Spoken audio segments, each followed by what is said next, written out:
लोग कहते हैं कि प्यार और जंग में सब कुछ जायज़ है, मगर शायद वो लोग जंग और प्यार के साथ व्यापार का जिक्र करना भूल जाते हैं, क्योंकि व्यापार ही वो चीज़ है जिसमें मिली हुई जीत आपको प्यार और ताकत के साथ दौलत और शौहरत दिलाने की भी ताकत रखती है। हेलो दोस्तों, बहुत बहुत स्वागत है आपका हमारे और आपके अपने चैनल थ्रिल स्टेशन पर। और फ्लैशबैक फ्राइडे के इस एपिसोड में हम बात करने वाले हैं व्यावसायिक प्रतिस्पर्धा में अपने प्रतिद्वंदी को पछाड़ने की होड़ में विज्ञान और चमत्कार की सारी सीमाओं को लांघने वाली फिल्म द प्रेस्टीज के बारे में।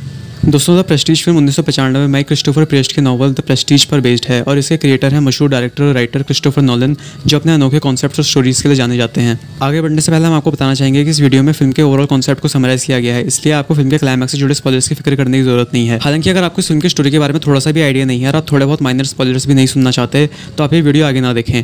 तो अब बिना ज़्यादा समय गंवाए आइए शुरू करते हैं।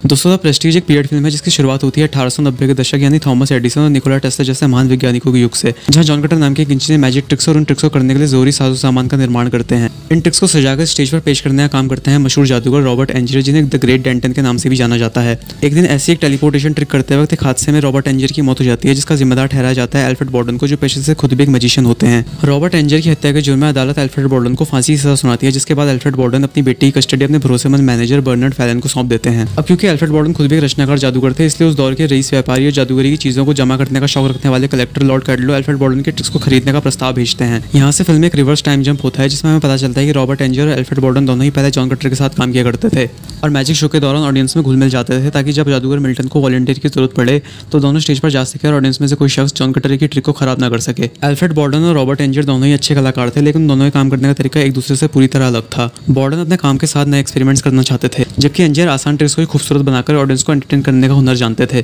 बदकिस्मती से एक दिन शो के दौरान बॉर्डन के एक नए एक्सपेरिमेंट की वजह से एंजर की प्रेमिका जूलिया की मौत हो जाती है, जिसके बाद जॉन कटर और रॉबर्ट एंजर अल्फ्रेड को अपने शो से निकाल देते हैं। जिसके बाद अल्फ्रेड बॉर्डन अपना खुद का शो बनाता है और यहीं से शुरुआत होती है एक ऐसी व्यावसायिक प्रतिस्पर्धा की, जिसमें खुद को एक दूसरे से बेहतर साबित करने के लिए बॉर्डन और एंजर जादू और विज्ञान की सारी हदों को पार कर जाते हैं। अल्फ्रेड बॉर्डन शुरू से इनोवेटिव थे और अपने दर्शकों को लुभाने के लिए एक से बढ़कर एक नई नई ट्रिक्स खोजते रहते थे। दूसरी तरफ रॉबर्ट एंजर भी जॉन कटर के लाजवाब इंजीनियरिंग स्किल्स और अपनी कमाल की शोमैनशिप की वजह से अपनी ट्रिक्स को खूबसूरत बनाने में कामयाब हो रहे थे। मगर वो दोनों ही जादूगर थे और मैजिक ट्रिक्स के लूपहोल्स को अच्छी तरह समझते थे और जानते थे कि उन ट्रिक्स को किस तरह से फेल किया जा सकता है। इसलिए वो दोनों ही एक दूसरे की ट्रिक्स को नाकाम करके दर्शकों के सामने एक दूसरे को नीचे दिखाने की होड़ में लगे रहते थे। मगर आखिरकार एक दिन रचनात्मक अल्फ्रेड बॉर्डन ने एक ऐसी ट्रिक बना ली जिसे ना तो समझा जा सकता था और ना ही खराब किया जा सकता था। रॉबर्ट एंजर भी ट्रिक देखने के बाद अपनी आंखों पर यकीन नहीं कर पा रहे थे और घंटों तक उसी ट्रिक के बारे में सोचते रहे। ट्रिक का नाम था ट्रांसपोर्टेड मैन, जिसमें बॉर्डन एक दरवाजे से अंदर जाते थे और कुछ दूर मौजूद दरवाजे से बाहर आते थे। इस ट्रिक का रहस्य पता करने के लिए एंजर ने अपनी असिस्टेंट ओलिविया को बॉर्डन के साथ काम करने के लिए भेजा, लेकिन इस बीच ओलिविया और अल्फ्रेड बॉर्डन के बीच रोमांटिक अटैचमेंट्स पैदा हो गए। अपनी इस नाकामयाबी के बाद रॉबर्ट एंजर ने बॉर्डन के ट्रिक का राज जानने के लिए उसके मैनेजर बर्नार्ड फैलन को अगवा कर लिया, जिसके बाद बॉर्डन ने एंजर को कागज पर अपना राज लिखकर दे दिया। कागज पर लिखा था सिर्फ एक शब्द, टेस्ला, जिसे पढ़ते ही एंजर समझ गए कि यहाँ टेस्ला का मतलब उस दौर के महान वैज्ञानिक निकोला टेस्ला से है। उसके बाद एंजर ने भी निकोला टेस्ला से ऐसी एक ट्रांसपोर्टेशन मशीन बनाने के लिए कहा, जिसे निकोला टेस्ला ने कुछ ही महीनों में बना भी दिया। एंजर ने उस मशीन की मदद से ट्रांसपोर्टेड मैन ट्रिक का एक नया वर्जन बनाया, जिसे दर्शकों ने काफी अप्रिशिएट भी किया। लेकिन एक दिन इसी ट्रिक के दौरान एंजर की मौत हो गई, जिसके बाद अंत में अरबपति कलेक्टर लॉर्ड कैडलो ने एंजर की मशीन को भी खरीदने की इच्छा जताई। पूरी फिल्म में शुरुआत से लॉर्ड कैडलो का नाम कई बार सुनने को मिल रहा था, लेकिन जब अंत में वो सामने आए तो सभी की आंखें खुली की खुली रह गई। इसके अलावा फिल्म के क्लाइमैक्स में अल्फ्रेड बॉर्डन से जुड़ा एक राज भी खुलता है, जिसे देखकर आप हैरान रह जाएंगे।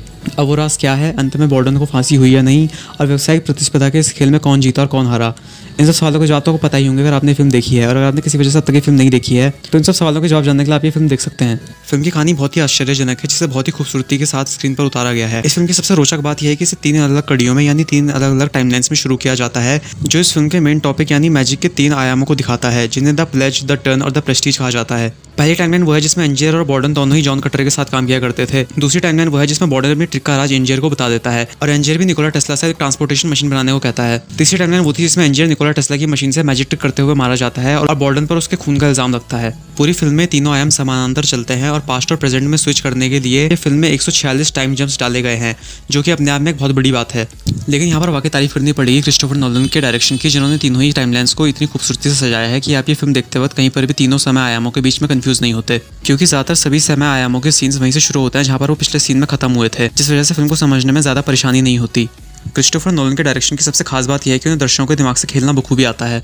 फिल्म की शुरुआत से ही हर राज आपके सामने होता है, लेकिन फिर भी आपका दिमाग आसपास की चीज़ों में इस तरह खो जाता है कि आप सब कुछ सामने होते हुए भी अंदाज़ा नहीं लगा पाते कि अंत में क्या होने वाला है। हालांकि इस फिल्म में डायलॉग्स काफी इंपॉर्टेंट है, इसलिए पूरी फिल्म के दौरान एक एक कैरेक्टर की एक एक लाइन को ध्यान से सुनने और समझने की कोशिश करें, क्योंकि अगर आप कहीं पर भी कोई बात मिस करते हैं तो आपको ये फिल्म समझने में परेशानी हो सकती है। इसीलिए हर बात को ध्यान से सुने, चाहे आपको कई बार फिल्म रिवाइंड ही क्यों ना करनी पड़े।